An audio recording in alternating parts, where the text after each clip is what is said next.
Welcome back. We're into game number 4 here at the After Hours Gaming League, Week 6. Be now a team fight between Amazon and Google.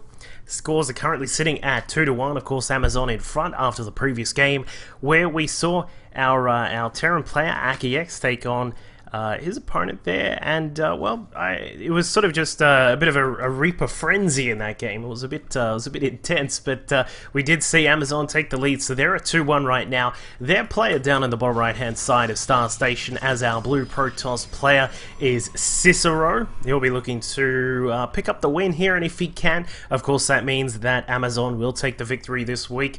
Looking to try and stop that up at the top right-hand side as our red Protoss player for Team Google, it is Cake, and we'll see what Cake is going to get up to in this game, because or IS Cake, maybe he is Cake, maybe he's Infinity 7 Cake, I'm not sure. Maybe he is Infinity 7 Cake. I don't know.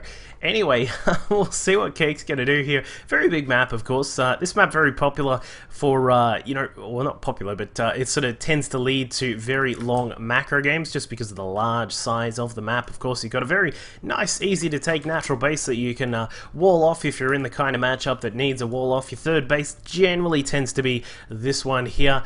And, then it does have a lot of attack paths that lead into this base, so you do have to be careful about taking this one. Of course, depending on the matchup, you can also take this as your third base as well. It sort of depends how you want to go about it.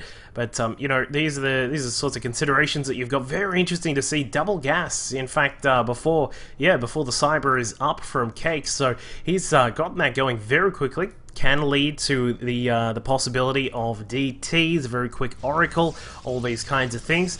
But for Cicero, he's going for his own very interesting tactic, a Nexus first in PvP. Nexus first in PvP. Wow, he's really trying to play out the macro sort of feeling that you get from this ridiculously large map. So he's going to get that economy boosting up pretty quickly. Of course, this means that his tech, his army, all these kinds of things are extremely far behind where they would normally be. He does have just the one gas up for the moment. His opponent, of course, is already just about to complete the cybernetics core. And with double gas, it'll be very interesting to see what he goes for. I think it might be...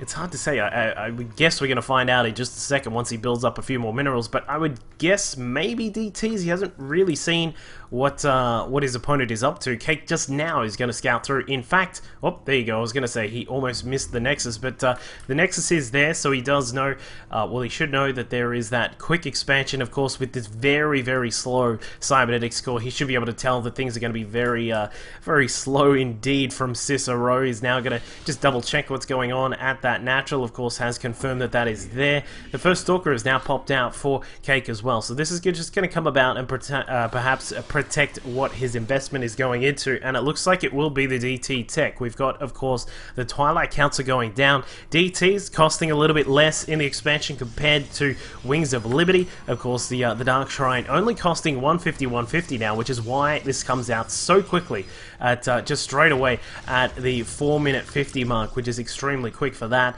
Of course, it does still take quite a while to build. It's around about it's about 100 seconds in game time, but he is going to follow this up with a couple of gates. It looks like there is a probe just making its way down towards the southern portion of the map. I think the Cake is pretty much going to have this game. Like, I mean, looking at what Cicero's got, he's got a wonderful expansion with his economy sitting very nicely, of course, but the problem is, well, there is no gateway, there is no warp gate tech, there is no detection, and he's also supply blocked right now, which doesn't help out his cause at all. Of course, the thing about the about this kind of expansion, maybe in one of the previous patches where the mothership core had access to Envision, this would actually be quite fine, because you could use Envision on the mothership core to detect where the DTs were. But I mean, look at this, we've already got a couple of units now building up. The Dark Shrine is just about to finish up as well, and you know, Cicero, he's gonna have no way to detect what's coming in. I think this kind of build would be a little bit more feasible if it was like Gateway Forge, or even like a Forge-based expansion for a Protoss player, because now with 4 gates, he is going to be able to have a really, really awesome timing at around about sort of 8 minutes once his Warp Gate tech kicks in. But and up until then, he's so exposed, and as we can see, the DT is just going to walk inside. no protection at all. Just going to be just waltzing its way in. Can even see that the cybernetics core is spinning away there, and there is no warp gate tech. He's going to push in at the front here with a couple of these units. The DT is already hacking apart some of those units. The mothership core does have enough for a photon overcharge, but the thing is, where do you put it? Do you put it inside the main and try and protect the main, or do you put it down here at the natural where most of the probes are going to be? And either way, what is it really going to do when there are two DTs inside your base getting an insane amount of damage done? So he does put it down at the natural. Looks like we'll have a robo facility, a double robo facility, and a forge. I like the idea there, trying to get options going there from Cicero. But the fact of the matter is, the mothership core about to die. DT's going to town on the mineral lines and the workers here, and Cicero is deader than dead right now. He's going to try and get a cannon up behind the mineral line, but it is all going to be too little too late. And in fact, Cake is going to spot that, throws in the DTs, takes down the cannon, and that is going to be it, because the Nexus is now gone. The main base is all but done for as well. The pylon that was powering quite a lot of this, and also the other pylon that was with it, are both all gone.